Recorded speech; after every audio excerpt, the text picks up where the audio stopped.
is trying to do the same thing. He want to fight the best they got out there. He's asking, can he fight the best? I believe his contract is coming to an end, so hopefully we can come together and I can take him to that next level and give him the fights that he want. I'm that guy. I don't think that I'm that guy who I've been my whole entire career. Sometimes it just takes a little minute to adjust and adapt, and I'm adjusting and I'm adapting well. So July 12th is going to be a statement. Floyd Mayweather visited Shakur Stevenson's training camp before his fight with Teofimo Lopez. He praised Shakur as the best in his weight class and promised to share his knowledge to help refine his skills, improve further, and reach new heights in boxing. The most skillful fighter at 135 would be hands down Shakur Stevens. And what is it about him? Because I know he have a lot of good attributes, but do you think he has enough power to sustain? Well, it's really all about skills. Pernell Whitaker wasn't a huge puncher, but he was, very exciting, very tough, and he fought everybody. And Shakur is trying to do the same thing. He want to fight the best they got out there. He's asking, can he fight the best? I believe his contract is coming to an end, so hopefully we can come together and I can take him to that next level and give him the fights that he want, and make the fights happen. Shakur Stevenson is hard at work in camp, focusing on every detail for the Teofimo Lopez fight. He drills speed, footwork, defense, combinations, and ring strategy. Each session pushes his limits, sharpening reflexes and endurance. The focus, discipline, and dedication show he is fully committed to dominating on fight night. 3. Shakur Stevenson is determined to prove himself to any remaining doubters. Despite his achievements, he wants to show critics and fans that he is an elite fighter. Every fight is a chance to silence disbelief and reinforce his status among boxing's top talents.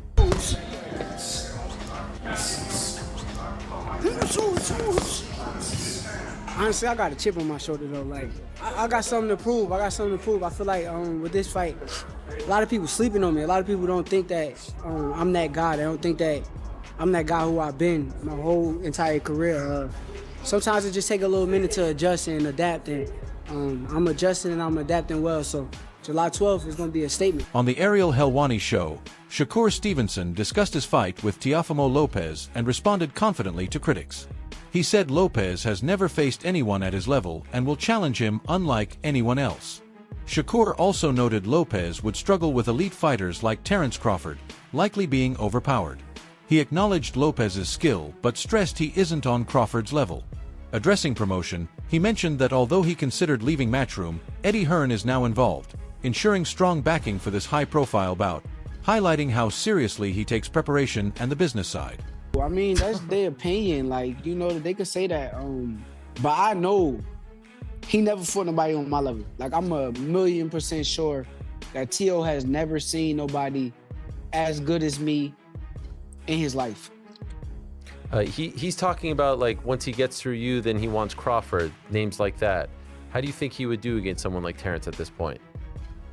I think he gets knocked out. Can't even hang with him. Yeah, he's too little. Bud is too big for him. Right. As far as skills, though, do you think he's on par with the likes of Terence? I'm not going to say he's on a Terence Crawford level of skills, but he's very skillful. He got a lot of things with him that puts him at a high level. One thing that was interesting to me was it seemed like you were going to move on from Matchroom, but now Eddie Hearn is involved in this, and this is a Matchroom event, it seems like. I know it's a ring card too, but he's promoting it here in the United States. So what is the state of your relationship with Eddie and Matchroom at this point? Eddie's my guy. I'm actually not signed to Matchroom, but he's my guy. I'm a big fan of Eddie Hearn, and nothing but respect to him, but I'm glad he's the promoter that's on his card. I'm glad to share the spotlight with his promotion company. So if he's your guy, how come you're not signed to Matchroom? I mean, it's just business. If it makes sense, then I will. If it come down to it and that's what makes sense, then we'll do it. But right now, I don't think it makes sense. Okay, so are you just more of like your own man at this point? Your own entity? Yeah, I am. Okay. Do you negotiate with the ring people, with Turkey? You just do that yourself? No, me and my manager, Analysts have closely examined the matchup, noting both fighters' strengths and vulnerabilities. A key point is Lopez's struggle with movement. While explosive and powerful, Lopez finds it hard against fluid movers who force constant adjustment. This is critical against Stevenson, whose footwork, timing, and patience can frustrate and control aggressive fighters. Analyst Bruce Carrington notes Stevenson's range management, angles, and ability to force Lopez into uncomfortable positions could neutralize his offense and create openings for counters. Lopez excels when dictating terms, but Stevenson's defensive awareness, distance control, and rhythm changes limit clean opportunities. The consensus is Lopez's explosiveness alone won't suffice. He must adjust strategically, stay patient, and pick moments carefully. Otherwise, Stevenson may dictate pace and capitalize on mistakes, underscoring how Stevenson's technical skill could offset Lopez's raw athleticism. Teo is going to bring the fight. He's very athletic. He has a lot of explosiveness, but I do feel like when it comes to Shakur, bro, his movement may frustrate him. The only thing that worries me when it comes to Teofimo is his frustration. Like, is he going to be able to work well with a mover? We've seen, difficulties that he had with Sandor Martin. We've seen the difficulties that he had with Jimmy Ortiz, guys that's been moving around and not staying still. Like, if you keep Teo moving around and he can't plant his feet, what can he do? We're going to have to find that out on, January 31st. And I think Shakur, he's probably one of the best guys to, move his feet, be on defense, being hella patient and frustrating a fighter, bro. Like, so, I don't know. We've seen Teo get frustrated to the point where he's asking himself, do I still got it? You know what I'm saying? Yeah. We got to see what his mentality is going to be like come January 31st. Do you think that his experience on the biggest of stages, his two biggest wins, he was an underdog. And both guys, ironically enough, were southpaws like Shakur. That play any factor to you, man? Nah, styles is different. The styles are totally different. Lomachenko don't fight like Shakur. Josh Taylor don't fight like Shakur.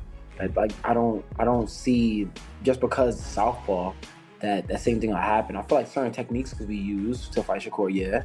But in terms of like that approach of the fight, nah. Like Shakur fights totally different. You gotta be able to do some out of pocket stuff with Shakur. You gotta throw while he's throwing. That's probably some of the only time. Throwing while he's throwing is likely one of the few times he can be hit. Another view stresses Lopez performs best against elite competition. His ceiling shifts with his opponent's caliber. Against Stevenson, Lopez must operate at his highest level, using all his reflexes, timing, and ring IQ. This fight isn't just about strength or power, it's a mental and adaptability test. Analysts note Lopez can rise to the occasion if he shows discipline, manages aggression, and avoids predictable patterns Stevenson can exploit. In this way, the matchup tests raw talent versus tactical mastery. Shakur Stevenson's speed is another key factor. Observers say his speed acts as power. His punches land faster than opponents can react, making even light shots effective. This unpredictable speed lets him land clean, disruptive blows. Analyst Andis points out many fighters fail to anticipate Stevenson's attacks, which could be decisive against Lopez. Combining precision with speed allows Stevenson to control engagements, dictate rhythm, and punish mistakes, giving him a clear tactical edge. Teofimo Lopez needs opponents like Shakur Stevenson because they are elite fighters. He needs that to bring out the very best in him. I just can't see how it's possible that whilst Teofimo, we've seen a ceiling with him in terms of he's been beaten by certain opponents, we know that he can lose in the ring. But I don't know if that's a genuine ceiling, because I think that his ceiling is actually one of the most changeable in boxing based on who's in front of him. And so actually, I think there's a very, very good chance we're going to see the best possible version of Teofimo Lopez in the ring against Shakur Stevenson. But we should talk about Shakur Stevenson before we get into the nuts and bolts of the fight, what it might look like, and why it is so risky for both men. Now, Shakur Stevenson is currently undefeated. He's 24-0 with 11 KOs. He turned pro back in 2017. He's the same age as Teofimo Lopez at 28 years old, both men in their athletic primes. He's 5'8".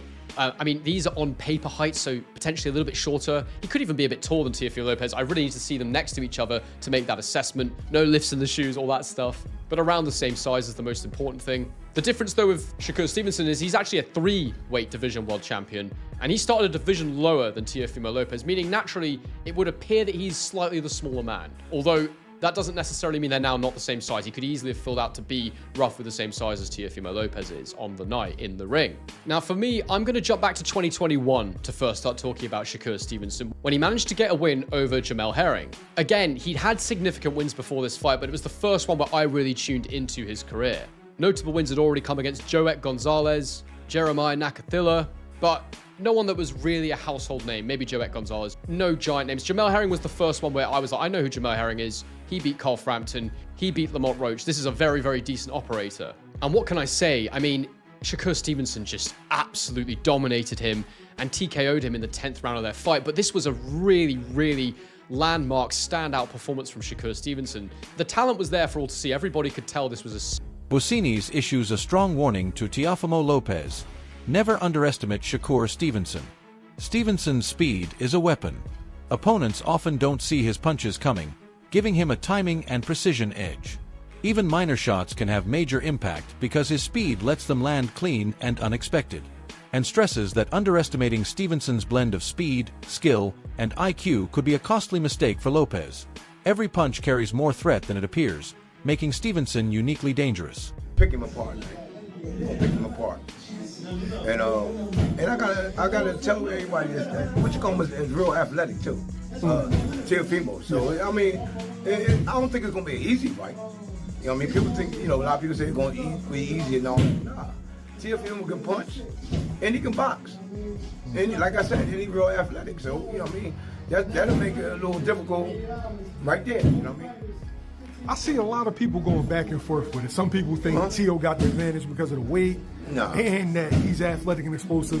Some people say Shakur is the better boxer. Yes. Right? How you see that fight ending? Well, they saying, they got the weight and all that. I see Shakur box big guys, light heavyweights and all that stuff. Just like Moose, he box heavyweights and put heavyweights down. You know what I mean? I think that's the right move for him. You know what I mean? Get up, and I think he can really do good at that weight. This isn't a stoppage. I'm looking at a decision, not a stoppage. But then it all according how Teo come in. If Teo come at him, he's gonna run into some shots. It might be over. You know what I mean?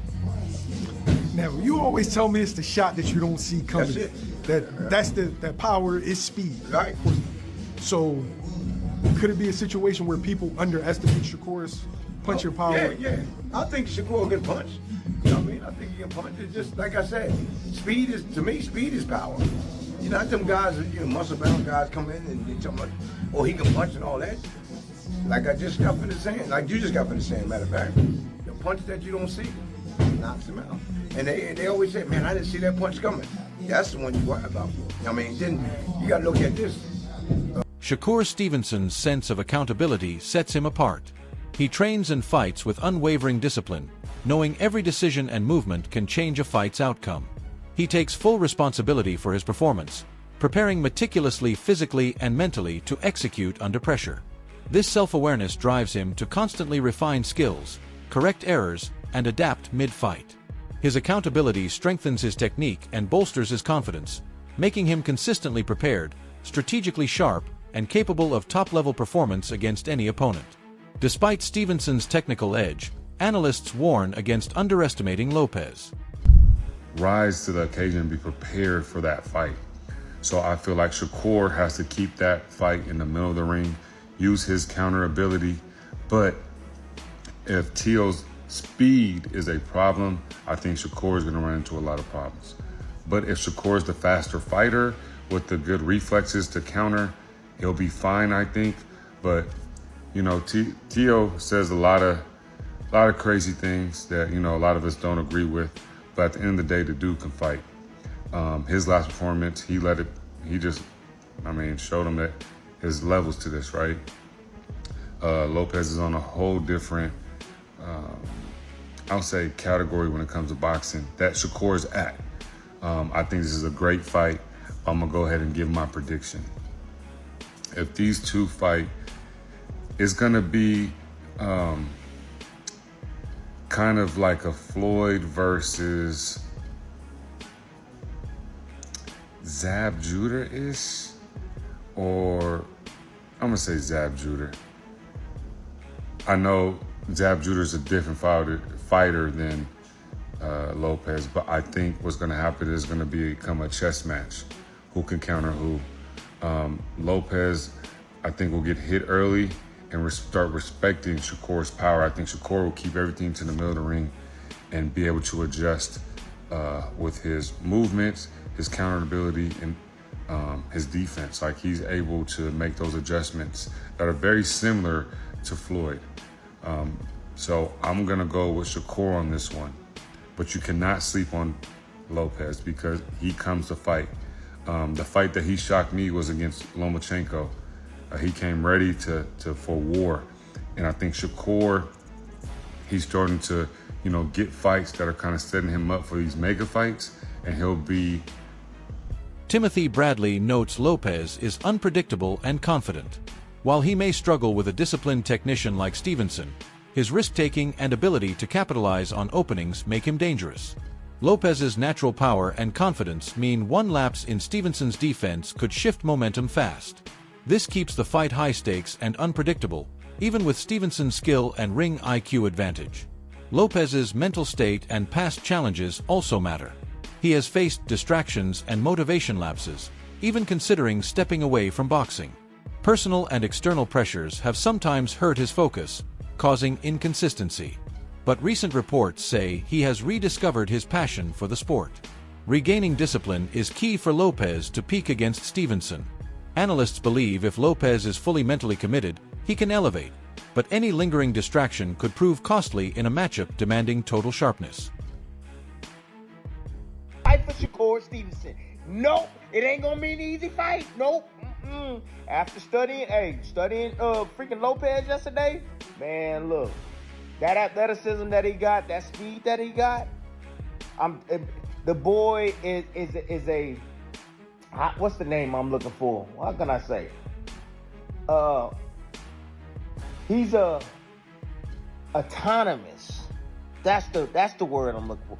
He's an autonomous fighter. Okay? What does that mean, autonomous fighter, Tim? Shakur is too. Just like Floyd is. Just like Crawford is. Just like Inoue is. Young fighters want to get to that point in their career where they become autonomous fighters. Okay? Where you don't need no damn instructions. You don't need no guidance. You know how to figure it out. Your fundamentals are so damn sound that you got skills now built on top of those fundamentals. Now it's second nature for you. You know what I'm saying? You didn't see the same patterns and rhythms and styles and so on and so forth that it's second nature. It's nothing for you. These guys can operate without any damn instructions, without being told what to do. That's how great these dudes are. Or I should say good they are. They still got to prove they great, right? But, look, the thing that surprised me about T.O. last night after watching him, man, is that his speed and quickness and how fast he's able to strike. Look, I'm going to tell you where he's going. I'm going to tell you where he's going. Because I watched a little bit of Shakur last night.